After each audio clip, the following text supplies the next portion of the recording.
So, welcome to today's episode of our podcast, where we dive deep into the realities of caregiving and stories of caregiving. Today, we have a very special guest from our Caregiving Life community. Her name is Deborah Turk. Did I pronounce your name right, the Broughton part? Yes. Okay, because I was concerned. She is a devoted mother who is also a dedicated caregiver for her two wonderful daughters. They both have special needs. Her journey is one of resilience, love, and incredible strength. Today, she's here to share her experiences with us, shedding light on a topic that many caregivers face but seldom discuss openly, and that's burnout. So welcome, Deborah. We're here, honored to have you with us today. Thank you.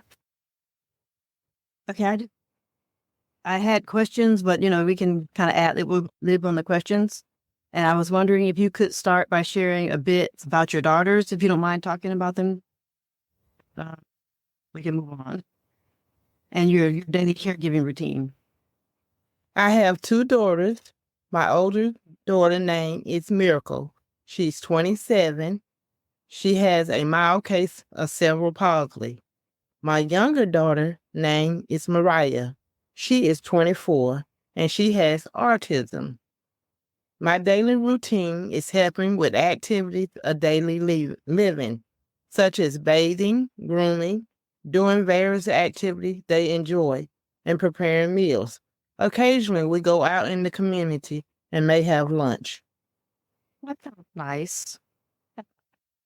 Okay. So, in terms of burnout, when did you first recognize? Well, first of all, now I don't want to label you as burnt out because sometimes people don't like to talk about it. But if you feel that you're burnt out, when did you first recognize the signs in yourself? When my husband passed, I realized how important his caregiving had been as a parent. You take it for granted. Following his death, I found myself in the doctor's office due to the flare-up of my myositis. That interfered with my ability to do my daily living. Was were you the main caregiver, or was he the main caregiver, or were you caring for him also? I was caring for him also too. Whoa. Okay. That's a lot. That's a whole. I see. I didn't know that. Okay. What strategies have you found most effective in managing stress and avoiding burnout, if any? Because a lot of times we don't realize, first of all, we don't realize we're burnt out. We just feel like we're doing what we're supposed to do. One strategy that works for me is not allowing anything or anyone to disturb my peace. When I do this, it allows me to relax. When I relax, I can work better with others. That's a good answer. That's a good answer because not everybody, I don't know, sometimes I feel like guilt kind of comes into it. And like the phone rings, I feel like I have to answer it. And then I might be in the middle of doing something for my daughter, but all those things just kind of get to me. They do. Okay, so how important has your support system been, if you have a support system? Sometimes we have to create our own support systems. And what kind of supports do you find most helpful, if you have any? My support system is very important to me. It allows me to talk to others and explain what I'm going through. I'm able to vent good and bad situations. As a result, I found a person is genuine listen and giving advice. I feel better.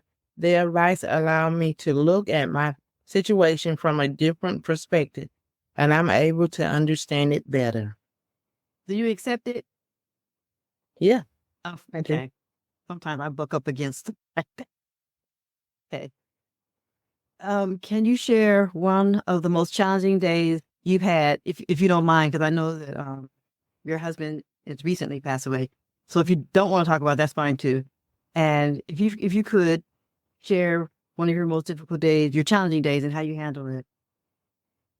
There was a time I got upset with a friend because she did something I asked her not to do regarding my daughter's disability.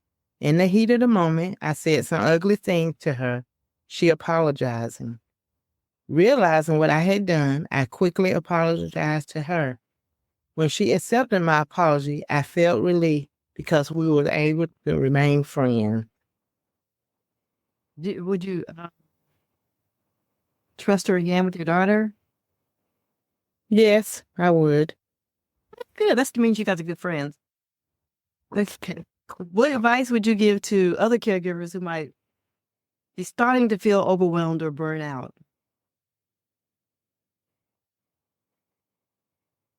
My advice is short and simple.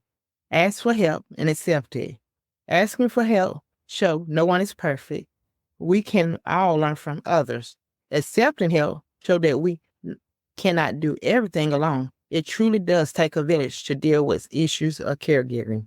Ooh, that's true. Great answer.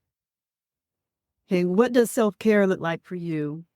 How do you ensure you find time for Deborah amid your duties? Self-care means to me taking care of my mind, body, and soul. As a caregiver, my mind needs to be clear, my body needs to be healthy, my soul needs to be comforted. I have been fortunate enough to have a sitter for my daughters. Her presence allowed me to have some free time to do things that do not involve their caregiving. She has been a blessing in disguise. Wow. What? Everybody really cannot say that. I wish I had. Okay. Looking forward, what are some goals or changes you hope to implement in your life to better manage caregiving demands and your own health? Currently, I have three main goals. First, I want to take care of myself, so I'm able to take care of them. Second, I want them to learn all they can because I want them to be able to mingle with other people. Third, I hope to see their independence increase because there'll be a time when I will not be with them, and I want to know they can take care of themselves. Oh, yeah, me and my son were just talking about that yesterday in regard to my daughter. That's things that I'm working on, making sure that when I die, and like people don't like talking about it, but I don't mind talking about it. I want to make sure when I die that he's okay to step in and he has all the information. So for me, that's like a big self-care thing. I know people don't look at it like that. It comes when I think about getting their nails done or a massage or stuff. But for me, self-care is just kind of making sure everything is in place. And that's okay. What's one thing you'd like to express to our listeners, many of whom are caregivers themselves, about maintaining resilience and hope in the face of such challenges? The one thing I would advise caregivers is seek professional help when needed. Too many times, caregivers put this off and never receive the help they need. That is true. And those were the questions that I had. And I wanted to know, I know that you listened to episode 1 of the High Seas Respite, but did you finish them? Yes, I did. I did. A great way to relieve burnout. And I was just like so concerned that people would think Kathy mean. Because, sometimes with siblings, do you have siblings? Yes, I do. Sometimes, I'm not saying that to your siblings, but sometimes with siblings, one sibling will feel like they're doing the most. And then the other sibling, people will look at them and say, well, they're not doing as much. But I don't know. Sometimes in families, it just kind of plays out like that. And I didn't want the listeners to think that Kathy was like a bad person because she just left and went on this cruise. Got any thoughts? No, You didn't think she was a bad no. person?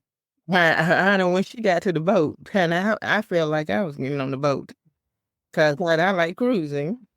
And I walked out. I was like, hey, come on, I want to get on the boat too. And it's like, I'm like, everything in life I'm going to say, it's kind of, it is biblical based, kind of. It's like a Mary and a Martha thing because you can have 20 children, only one will step in to take care of you. And then if you got one, it's going to run that one to death, to take care of you. It's a lot. It's a lot. Yeah. It's a lot, because I had 3 to take care of. My husband had dementia. He's going into the second stage of it. So that's like I had 3 children that I had to make sure they was okay, and it was running me to death. And then before he died, his oldest children was like, what are you going to do? And everybody like, what you going to do? because he was going to be in the hospital 2 days and go to a rehab and get back up walking around. And they saying, what you going to do? I was like, either he go from labor to reward. Like you say, people don't want to talk about death. And I know God wouldn't put no more on me than I can bear. So unfortunately, he died, because God knew that my life would be crazy. Wow. Wow. That's a lot. I didn't know that you were the third, you were a caregiver for a third. That takes up pretty much all of your weekdays, all of your weekends. It has to. That's I commend you. Commend you for that, because that's a lot. So I was happy to see that Kathy. I don't know how I haven't got a lot of feedback from the story. So I was happy that Kathy was able to get out and get some rest for herself. And I hope that, all caregivers will find a way to put respite into their lives. I know sometimes it's hard and you can't, because you don't have anybody to rely on. And sometimes if you have to pay someone, where are you going to get the money from? You have to pay them. Because if you're going out of town, especially if you're going on a cruise or something, that's 24/7 of caregiving. That's a lot. Yeah, it is. Unless you're fortunate enough to take them with you, but your caregiving duties is still not taken away from you. Because a friend of mine's, we go to Hilton Head every year. What she does, she has a nanny to take care of the kids during the week. And then she went on care.com or something, and she has like a teenage young lady that in college come, and she travel with them. And so they take care of them, take care of the children while they on the vacation. And I'm like, wow, I wish that could be me, that I could do that. But with her taking the kids with her, I guess, she's still able to keep them in her line of sight. Yeah. Then you have to pay for, well, I guess you have to pay either way. If you left them at home, you'd have to pay. And if you take them on vacation, you got to pay for, well, it's not really her vacation, but basically she's going on vacation with the family. I guess either way would be okay, but I guess it would be less stress to keep, to be able to see what's going on. That's actually, then it'd be nice. bad of an idea. It's the idea. That's interesting. Mm-hmm. I mean, you have to save up for that. That's a good one. And I was really hoping in the story that people wouldn't really criticize the sister who hadn't done as much, Nicole, because it is just my belief that caregiving is just not for everybody. And if you're just not really putting your heart and soul into it, the person that's supposed to be cared for suffers. And I could tell, like, at the beginning, Nicole just kind of let her sister do all the caregiving. A lot of times it's the older sister, and that's what happened. And so she let her sister do all the caregiving, and then she would just kind of take the brunt of the criticism. Okay, well, what have you done? But it worked out for that family. It worked out for Exactly, because you could tell in the beginning, not the beginning of when Nicole and Kathy, and then the mother was saying, getting them confused, and then he comes back, he got attitude, because look, this is not me, you got us confused, it's not that, I'm not her, and stuff, blah, blah, blah, blah.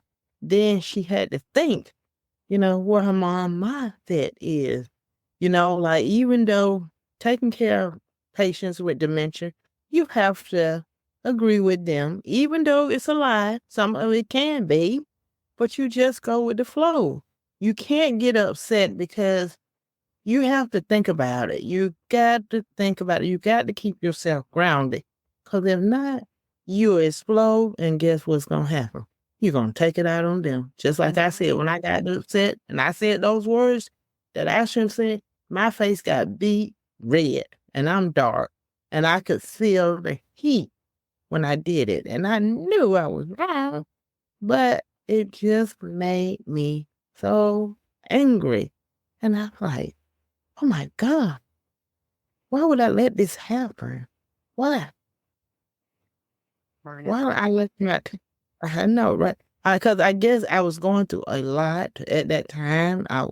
It was just everything, everything, everything. And see, like when my myositis flared up, what happened? It flares up on me, he died because I was supposed to, this medication I was supposed to take, which is called Emerald, supposed to take it the rest of my life. The doctor that diagnosed me with the myositis told me I would take it for a lifetime. She told me I would not be treated. I can be treated with it, but I'd never be cured. Hey, what's up? I'm like, oh, okay. So then I go to this new doctor. She takes me off of it and say, hey, grant you don't come off this medicine in May. He died in February. The hustle and the bustle preparing the funeral and all that, doing all everything. And guess what? I get down on my knee trying to get out the bathtub.